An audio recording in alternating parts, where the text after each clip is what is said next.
Hello dear students. आज हम आपसे बात करेंगे conservation law in particle interaction and associated quantum number. इस पे हम आपसे बात करेंगे। इसके पहले हमने इनके क्लासिफिकेशन और इंट्रोडक्शन के बारे में बात आपसे किया था। तो जैसा कि आप जानते हैं कि जो ये इंटरेक्शन होता है एलिमेंट्री पार्टिकल्स का, ये 4 प्रकार का होता है। ये हम डिस्कस कर चुके हैं आपसे ऑलरेडी।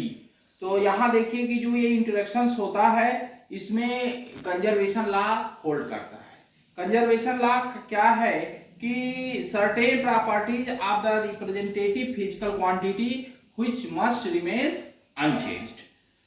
कुछ प्रॉपर्टीज ऐसी होती हैं जो कि अनचेंज्ड रहती हैं। जैसे कि हम अगर यहाँ बात करें कि तो एक हम आपको दिखा रहे हैं, ये देखिए interaction pi minus plus P that is equal to k0 plus lambda. इस इक्वेशन में आप देखें कि ये इक्वेशन फॉर्म है, इसमें सर्टेन जो है प्रॉपर्टीज, सर्टेन फिजिकल प्रॉपर्टीज जो है वो लेफ्ट साइड और राइट साइड क्या है, वो सेम है। जैसे कि कंजर्व है जिसको कह सकते हैं कि जैसे कि यहाँ पर मास एनर्जी देखा जाए या स्पिन देखा जाए तो एंगुलर मोमेंटम देखा जाए व्हिच रिमेन्स जो है सेम, तो ये कह सकते हैं कि इसका जो है कंजर्व है, एनर्जी कंजर्व है, मोमेंटम कंजर्व है। इसी प्रकार से इस रिएक्शन में भी आप देख सकते हैं। दूसरे अगर यहाँ पर देखें कुछ पार्टिकल जो डिके करते हैं, जैसे एक इक्वेशन हमने ये लिया पाई माइनस म्यू माइनस और ये न्यूट्रिनो, और यहाँ पर देखें ये के प्लस म्यू, तो यहाँ पर भी वो बात तो होल्ड करती है कि कंजर्वेशन प्रॉपर्टीज क्या होती हैं, होल्ड करती हैं इन दोनों में। तो इस प्रकार से तमाम से इक्वेशंस हो सकते हैं कि जहां पर एनर्जी है, मोमेंटम है, ये सब के सब क्या है, कंजर्व है। लेकिन ऐसा देखा गया मास, एनर्जी और मोमेंटम ये सब के सब कंजर्व, तो तमाम से इक्वेशंस लिखे जा सकते हैं, बनाए जा सकते हैं। लेकिन प्रयोगों से एक्सपेरिमेंटली ऐसा देखा गया कि ऐसा पॉसिबल नहीं है। सर्टेन जो है इंटरेक्शन पॉसिबल है और सर्टेन नहीं पॉसिबल है। तो वो क्या कारण है, इसका मतलब ये हुआ कि कुछ चीजों को और कंजर्व होना चाहिए। तो इस दिशा में जब सोचा गया तो ये देखा गया कि उसके करेस्पॉन्डिंग जो आपके इंटरेक्शंस हैं उसके करेस्पॉन्डिंग एक क्वांटम नंबर इंट्रोड्यूस किया गया और ये देखा गया कि इस क्वांटम नंबर को कंजर्व होना चाहिए। और तब इस आधार पर जो एस्पेक्ट था कि रिएक्शन एक्सपेरिमेंटली और थ्योरेटिकली दोनों वेरीफाई हुए। तो वो कौन कौन से क्वांटम नंबर हैं उनको हम यहाँ पर आपसे डिस्कस करेंगे और उनके कंजर्वेशन को डिस्कस करेंगे। तो उसमें मुख्य रूप से 4 हैं। Lepton number L with its conservation, second is the baryon number B and its conservation, third is the isotopic spin and its conservation, fourth is the strangeness and its conservation, and fifth is the hypercharge. So let us start one by one, एक एक करके हम बात करते हैं। पहले हम बात करेंगे conservation of lepton number L। तो देखिए यहाँ पर जो इलेक्ट्रॉन है, म्यूऑन है और न्यूट्रिनो है, इनका जो लेप्टॉन नंबर होता है, वो +1 होता है। जबकि जो इसके एंटी पार्टिकल्स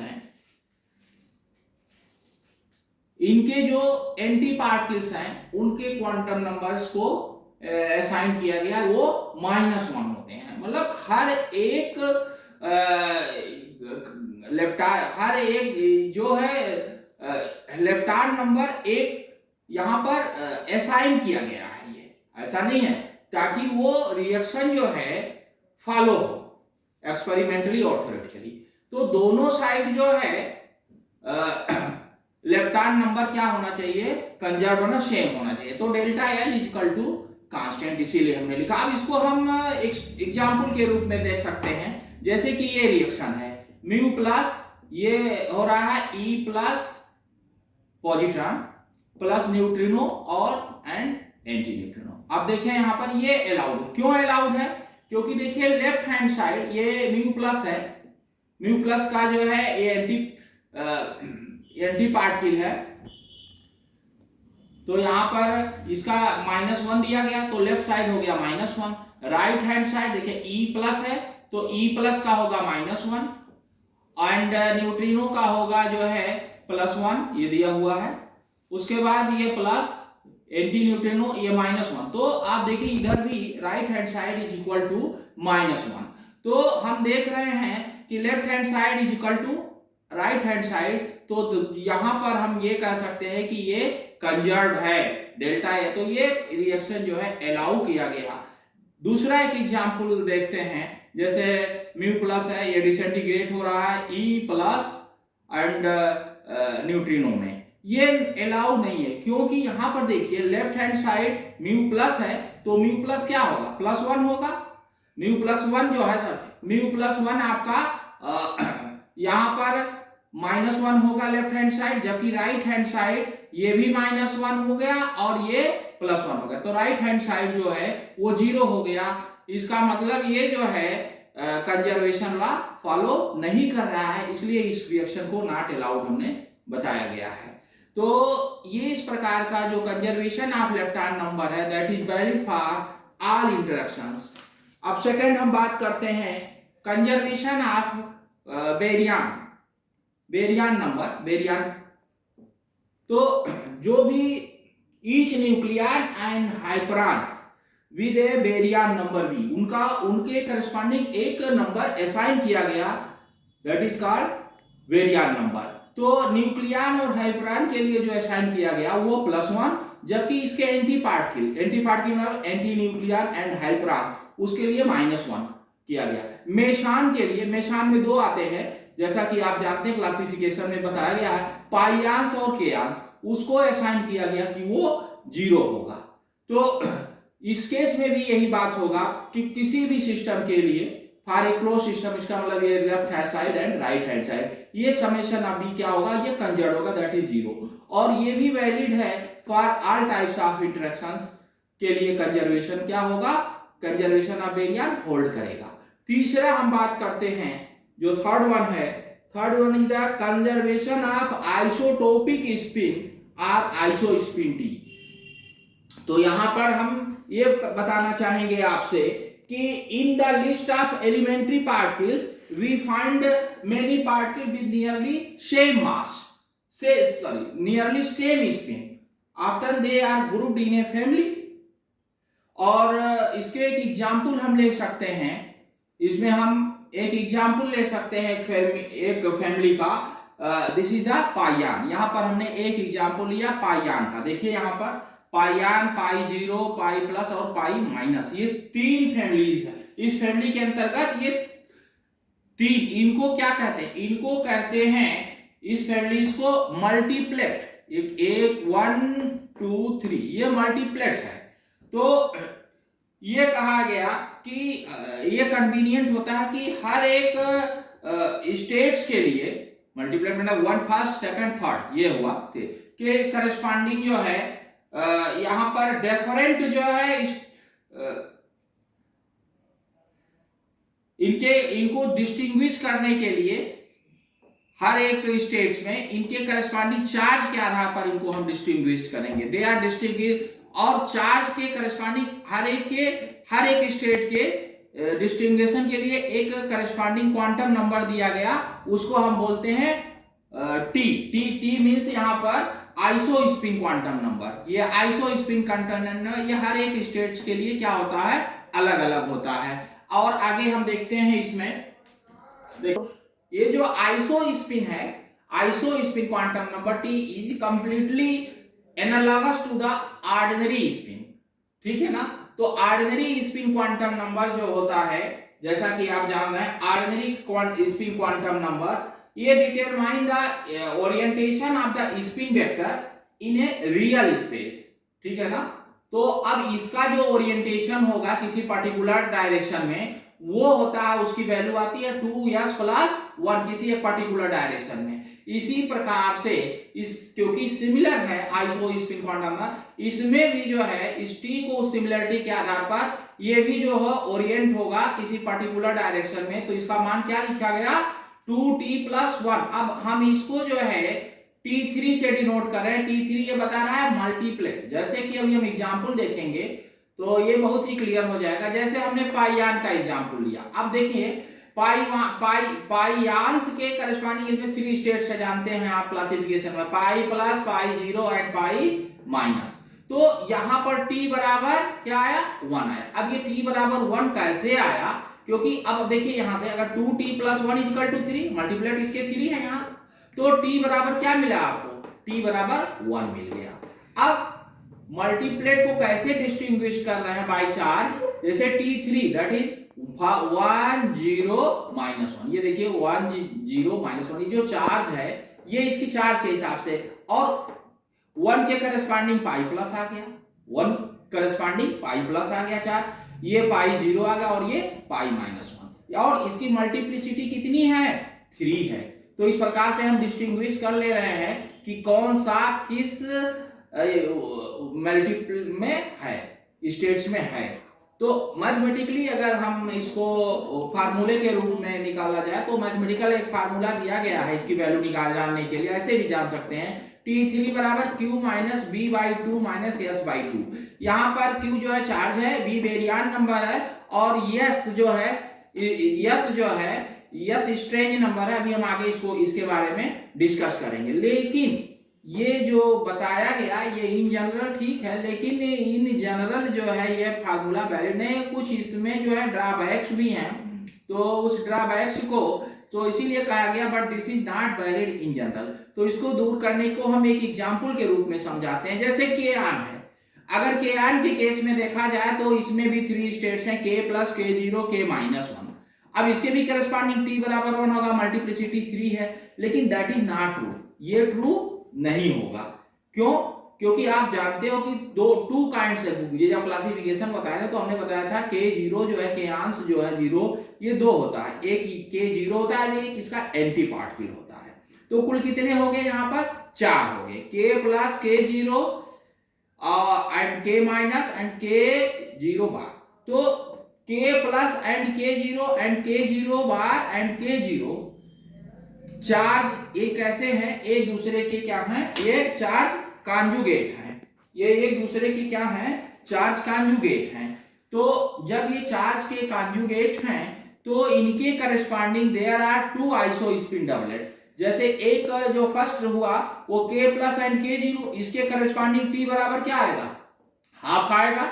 t बराबर हाफ कैसे आएगा, क्योंकि यहां पर देखिए 2t प्लस 1 बराबर 2 रखेंगे तो t बराबर क्या आ जाएगा, हाफ आ जाएगा, जैसे प्रोटॉन के केस में निकाले थे।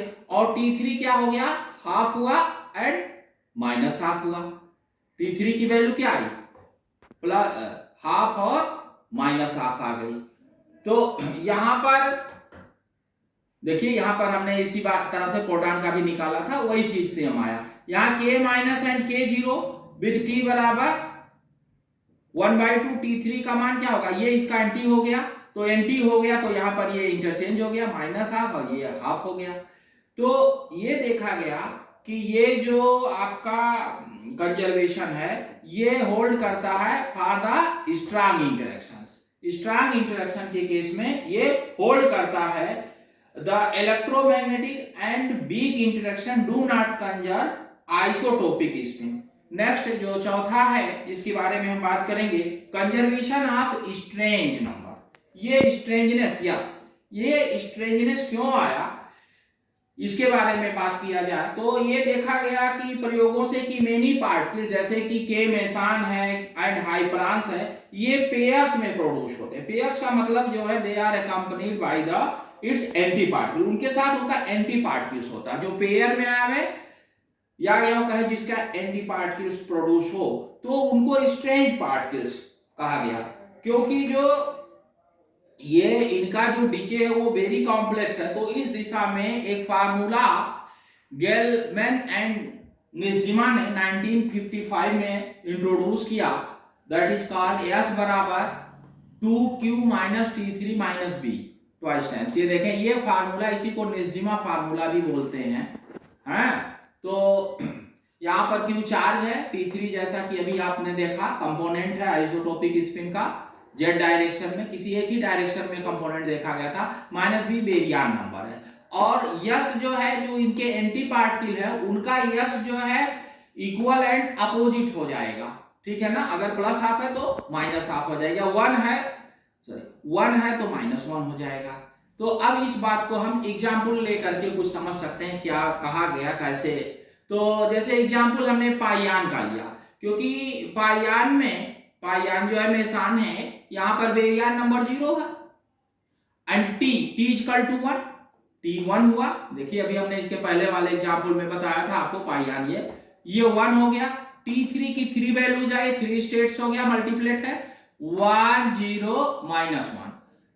चार्ज क्या आया, चार्ज आ गया 1 0 माइनस 1। कैसे चार्ज आया, अभी यहां हमने बात किया था इसके पहले, देखें आप, ये 1 0 माइनस 1 चार्ज आ गया। तो अब इस वैल्यू को यस में पुट करेंगे इस इक्वेशन में, तो देखिए क्या होता है। जब हम b बराबर 0 तो सबके लिए पुट हो गया। अब ये बचा सिर्फ भी आगे वाला twice times Q minus T3। अगर चार्ज Q बराबर 1 लिए और T3 इसके करस्पॉन्डिंग क्या है 1 है, तो 1 माइनस 1 क्या हो गया, 0 हो गया। तो ट्वाइस 0 0 हो गया। दूसरा अगर हम चेक करें यहाँ पर, देखें यहाँ पर, तो ये आपका Q बराबर 0 ले लेते हैं, Q बराबर 0 लेते हैं तो 0 माइनस T3 इसके करस्पॉन्डिंग वैल्यू क्या है, 0 है। 0 के करस्पॉन्डिंग T3 की वैल्यू क्या है, 0 है, माइनस B 0 है ये, तो ये ऑलरेडी 0 हो गया। दूसरा भी होगा, तीसरा भी लाइए चेक करते हैं, तो ये हो जाएगा आपको यहाँ पर Q का मान -1 ले लीजिए, माइनस T3 का मान रखिए -1, तो माइनस माइनस यहाँ प्लस हो गया, यहाँ -1, ये हो गया 0, तो ट्वाइस 0 तो 0 हो गया। तो इस प्रकार से हम देख रहे हैं कि वैल्यू क्या हो जा रही है, 0 हो जा रही है, स्ट्रेंजनेस नंबर हमको मिल गया। दूसरा देखें, एक और एग्जांपल लेते हैं, जैसे न्यूक्लियन में प्रोटॉन या न्यूट्रॉन होगा, प्रोटॉन का एंटी पार्टिकल एंटी प्रोटॉन होगा, न्यूट्रॉन का एंटी पार्टिकल एंटी न्यूट्रॉन होगा। क्योंकि अभी हम लोगों ने बात किया था कि इसके करस्पॉन्डिंग न्यूक्लियन और हाइड्रॉन, इनका बेरियान नंबर क्या होता है, 1 होता है। तो इसके करस्पॉन्डिंग T बराबर क्या हो जाएगा, 1/2 हो जाएगा। अभी प्रोटॉन का यहाँ पर हमने डिस्कस किया था 1 हो गया। अब यहाँ पर इसके करस्पॉन्डिंग T3 वैल्यू क्या होगी, हाफ और माइनस हाफ हो गई, ठीक है ना। T3 की जो वैल्यू आई आपकी क्या हो गई, हाफ और माइनस हाफ हो गया। इसी प्रकार से न्यूट्रॉन का भी हम ले सकते हैं। तो अब यहां पर Q बराबर क्या है, 1 है। Q बराबर 1 किसके लिए है, प्रोटॉन के लिए है, और Q बराबर 0 किसके लिए है, न्यूट्रॉन के लिए होगा, क्योंकि न्यूट्रॉन पे कोई चार्ज नहीं होता। अब इन वैल्यूज को अगर यहाँ इस इक्वेशन में पुट करिए, तो यहाँ देखिए एक हम चेक कर लेते हैं प्रोटॉन के केस में, Q बराबर 1 हो गया और इसके करस्पॉन्डिंग T3 का मान रखिए 1/2, तो ये हाफ हुआ, और बाहर ये 2 है तो ये वहां पर 1 हो गया। बेरियान नंबर 1 है तो 1 माइनस 1 क्या हो गया, 0 हो गया। ऐसे यहाँ पर दूसरे न्यूट्रॉन के केस में अगर हम देखें तो हम क्या पाते हैं, यहाँ पर Q 0 हो गया, T3 का माइनस प्लस हो जाएगा, यहाँ पर 1/2 और बाहर 2 कट गया, यहाँ 1 माइनस 1 ये भी 0 हो गया। तो हम देख रहे हैं कि ये होल्ड कर रहा है, और कंजर्वेशन इन ये जो स्ट्रेंज नंबर है कहां पर कंजर्व है, ये कंजर्व है स्ट्रॉन्ग एंड इलेक्ट्रोमैग्नेटिक इंटरेक्शंस में। तो आइए अगला हम जो लास्ट है इसमें कंजर्वेशन ऑफ हाइपर चार्ज की बात करें, तो कंजर्वेशन ऑफ हाइपर चार्ज की जरूरत क्या पड़ी, in order to identify a particle in a given multiplet, कि कहां पर है, कैसा है, कौन सा पार्टिकल है।